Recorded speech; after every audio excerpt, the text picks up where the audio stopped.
ओम नमः शिवाय।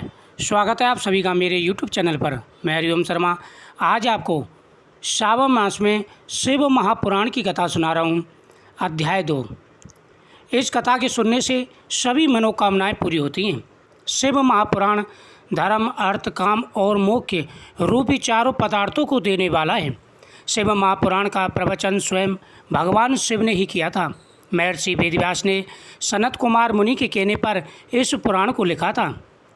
मूल शिव महापुराण की श्लोक संख्या 1,00,000 है, परंतु व्यास जी ने इसे 24,000 श्लोकों में संकलित कर दिया है। पुराणों की क्रम संख्या के अनुसार शिव महापुराण का स्थान चौथा है।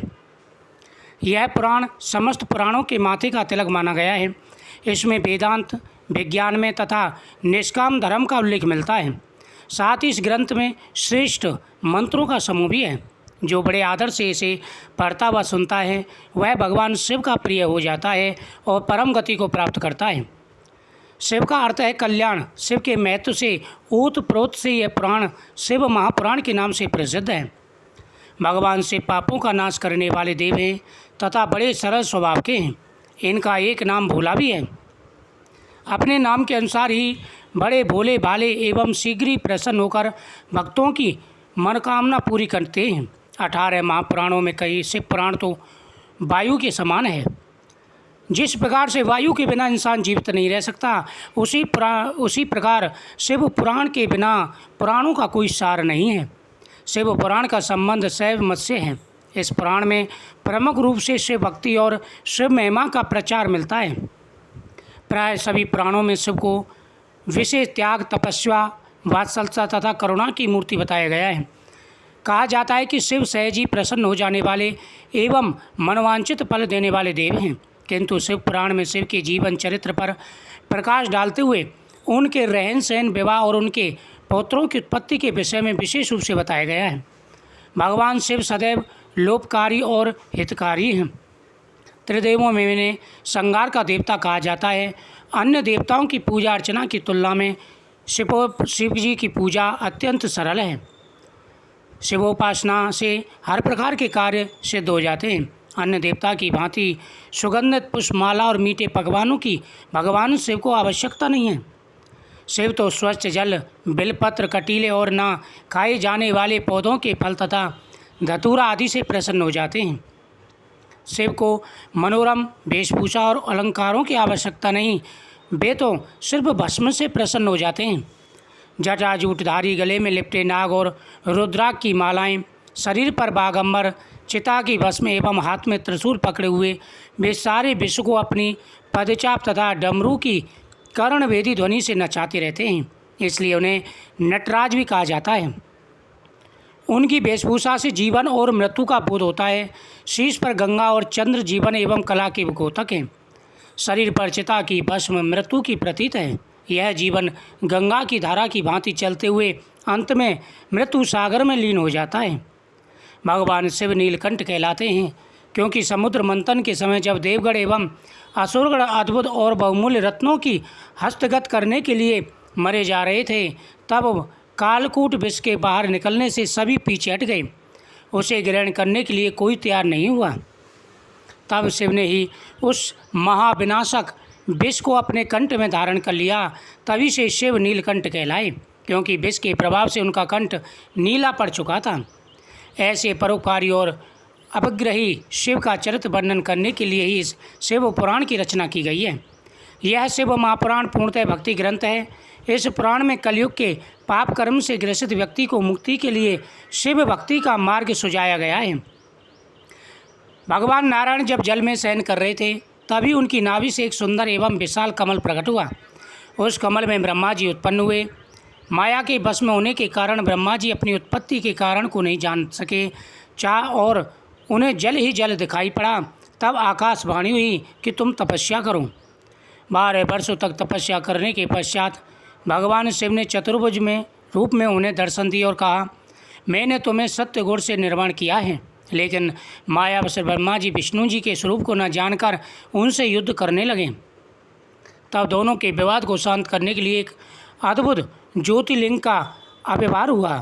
दोनों बड़े आश्चर्य के साथ इस ज्योतिर्लिंग को देखते रहे और इसका स्वरूप जानने के लिए ब्रह्मा हंस स्वरूप तथा बनकर विष्णु जी 12 रूप धारण कर नीचे की ओर चले गए, लेकिन दोनों ही ज्योतिर्लिंग के आदि अंत का पता नहीं कर सके।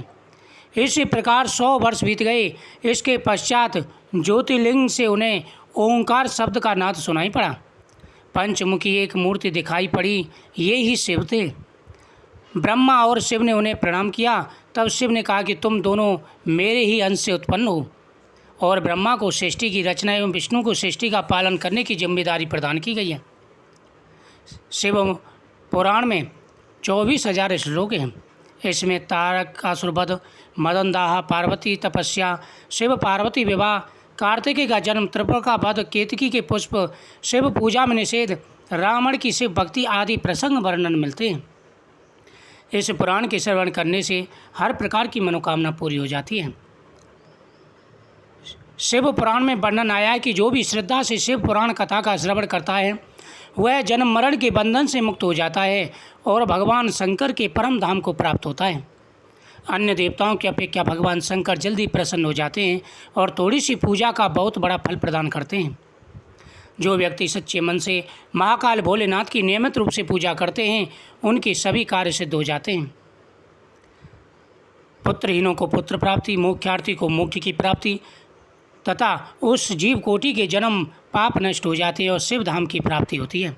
इसलिए शिव पुराण कथा का श्रवण अवश्य करना चाहिए। जो प्रतिदिन आदर पूर्वक इस पुराण का पूजन करता है वह संसार में संपूर्ण भोगों को भोगकर अंत में मोक्ष की प्राप्ति करता है। इसलिए भगवान शंकर की थोड़ी सी पूजा की जाए तो वह प्रसन्न हो जाते हैं। बहुत ज़्यादा पूजा की आवश्यकता नहीं है। जो शिव पुराण की कथा का श्रवण भी करते हैं उन्हें कपला गोदान का फल प्राप्त होता है। इस प्रकार से प्रतिदिन नियमित रूप से शिव पुराण की कथा का श्रवण करना चाहिए। शिव ही आदि हैं, शिव ही अंत हैं, शिव से ही समस्त संसार संचालित होता है। शास्त्रों में कहा गया है कि नियमित रूप से जो व्यक्ति शिव पुराण की कथाएं सुनते हैं, भगवान शिव के गुणगान करते हैं, उनके जीवन में आ रहे सारे दुख ऐसे ही दूर हो जाते हैं जैसे अग्नि के पास पतंग आती भस्म हो जाता है। जाने अनजाने में किए गए सारे पापों का नाश हो जाता है। सर्वप्रथम भगवान शिव जी के सामने बैठ करके दीपक जलाएं, भगवान शिव जी को नमस्कार करें, ओम नमः शिवाय मंत्र का जाप करें, भगवान से क्षमा याचना करें। श्रावण मास में भगवान शिव के सामने संकल्प करें और शिव पुराण सुनने का नियम उठाएं। प्रतिदिन भगवान को भोग नैवेद्य अर्पण करें, भगवान का अभिषेक करें और शिव पुराण की कथाओं का श्रवण करें। मनसा वाचा कर्मणा सभी प्रकार के पाप नष्ट हो जाते हैं। भगवान शिव थोड़ी सी पूजा से प्रसन्न होने वाले देवता हैं। भगवान शिव को ज़्यादा सामान की ज़रूरत नहीं है पूजा के लिए। उनके लिए गंगाजल, बेलपत्र, भस्म और सफ़ेद चंदन व भगवान को अर्पण करें। मीठा, सफ़ेद मीठा प्रतिदिन अगर संभव हो सके तो खीर का भोग भगवान को लगाएं। इससे भगवान प्रसन्न होकर के मनवांछित फल प्रदान करते हैं। मुझे उम्मीद है आपको यह कथा बहुत ही सुंदर लगी होगी। यह शिव पुराण की महिमा का वर्णन था। प्रतिदिन शिव पुराण की कथाओं का श्रवण करें, साथ ही जितना हो सके उतना ओम नमः शिवाय मंत्र का जाप करना चाहिए। भगवान शिव आप सभी की मनोकामना अवश्य ही पूरी करेंगे। वीडियो को शेयर करें, चैनल को